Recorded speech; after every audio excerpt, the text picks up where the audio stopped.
that told us that we didn't know what it was like to live in freedom. What a tragedy that is. As Tammy mentioned, we've got 6 grandchildren. We've got another one on the way, so that'll make 7 soon, and we're looking forward to dozens more. They say that grandchildren are the reward for not killing your children. But I don't really mean that. I've enjoyed my children thoroughly. But the fact of the matter is, when I read and study and have pondered the words of the founders of this nation, and I have done it all my entire life, I have been astounded at something that has just kind of been a thread that's run through the entire writings of the founding fathers. They did what they did for their posterity. Many of them never got to even come close to enjoying the liberty that they had sought. But they knew that what they were doing was worthy because they were going to give their children and grandchildren the opportunity to have liberty. I make it a habit when I'm out of town on the East Coast to go to places in the evening when I get a chance to stand by the graveside of some of these great men, or to visit the sites of where they have had some great event occur. And I have stood in awe as I've stood beside the graves of some of these men and considered, some of them died very shortly after the Declaration was signed. And they never saw come to fruit the things that they had considered important. But yet, we as a generation after generation have been blessed by their efforts. It has been bequeathed to us at such a great cost. And for so many years, our nation has squandered that. We haven't paid attention. It's been said that the price of liberty is vigilance, eternal vigilance. And we have not been vigilant. But there's some wonderful things happening now. Things that prior to just about a year and a half ago, I had not seen in America. There's people that are suddenly taking interest, they're taking note, they're being involved. And it's funny when I talk to groups, and I don't ask for a show of hands, but it's funny how often the hands come up when I start talking about this. I say I talk to people, and there are people that have never, ever in their entire lives voted. Middle-aged people have not voted. And it's astounding to see the hands start coming up in the audience. I said, I don't want you to admit it. But just know that that's been part of the problem. And as I think about it, the activity involved in selecting our leadership has been so much more remiss than that. There were many that vote, but it's like my friend Kirk tells the story about he was in someone's home here a recent election, and it was getting on to the evening, and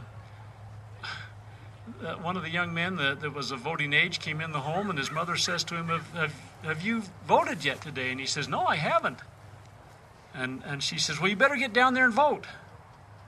And he says, well, I don't even know who's running. What am I supposed to do? And she says, oh, we usually just vote Republican. And it's so amazing to me that we can think that we can be so complacent, so apathetic, so uncaring, that you push an R or a D and call it good. The idea behind freedom is that everybody has a part of it.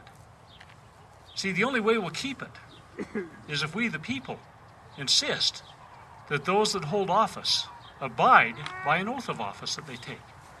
And perhaps just spend a minute or two on that. A while back I was speaking in a Meet the Candidates, I guess is what it is, meeting. There were candidates from all walks of life, all parties and offices. And somebody in the audience asked what the most critical, important issue was, in the candidate's opinion, that needed to be addressed. And it was interesting to me as I listened to some of my fellow candidates from different parties and different persuasions and different offices mention the things that they thought were important. Some considered the fact that we needed to have Greenpeace take over. I mean, it was an environmental message.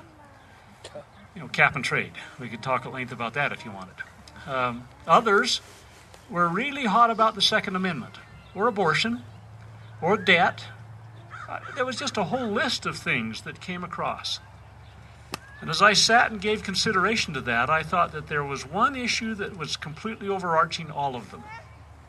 And that issue was, if we could get our representatives to honor their oath that they took to uphold the United States Constitution, purely, sweetly, unequivocally, in the pure, sweet language that the Constitution was written in, all the other problems would take care of themselves. It's interesting, every single person that holds office in this nation, now 40 plus years ago when I went in the military, I took an oath before God and my nation that I would uphold the United States Constitution. And everybody that holds office takes an oath of similar nature. The President takes a specific one to preserve, protect, and defend the United States Constitution. All other office holders take one that's been an oath that's been legislatively created. I carry it with me in my briefcase all the time, because that is the oath that I will take when I am a senator.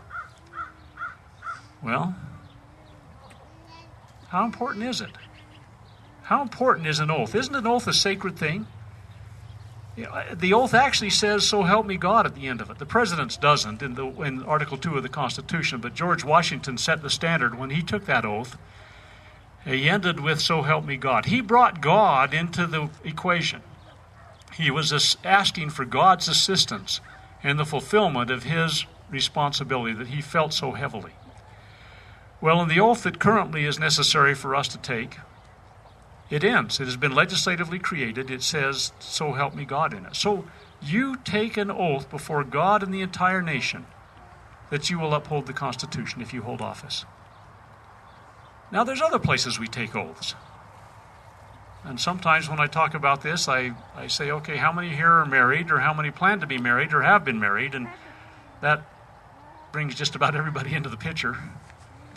See, when you get married, you take an oath of fidelity to your spouse. You'll be faithful to them. You will honor that oath of faithfulness. And I often ask people, I say, what if a week or two into your marriage, your spouse said, you know, I plan on honoring that oath 90% of the time? You know, there's wives that are, kind of nudging their husbands or whatever, and it's like 90%. Well, that's only 3 days a month I'm unfaithful. And it's totally unacceptable. We can see this so clearly in something that's that personal to us. Anything but 100% abiding by that oath is unacceptable. A single strain can be fatal, and often is. But we send people to office that almost, it seems, as their arm is coming down from the square to taking an oath before God and the nation that they'll uphold the Constitution, they begin to violate that oath. And some, of course, I'm strange. I track these things. I look at records. I look at how they vote. I compare and contrast with the Constitution constantly. Some have an almost perfect record of 0.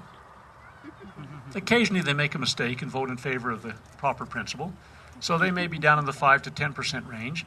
And those that we consider, virtually all of those that we consider to be the most fundamental constitutionalists that currently hold office, virtually all of them are under 90%. Well, they're doing pretty good, aren't they? They're only unfaithful to their spouse 3 days a month. That's unacceptable. This oath of office is their commitment to live in such a manner that they will keep all of their actions within the bounds that were established in the United States Constitution. In fact, the founding fathers of this nation considered it a written binding contract. They called it that, a contract. And as I say, they were so serious about it that they said in 2 places, in Article 2 and in Article 6, oaths have to be taken in regards to this.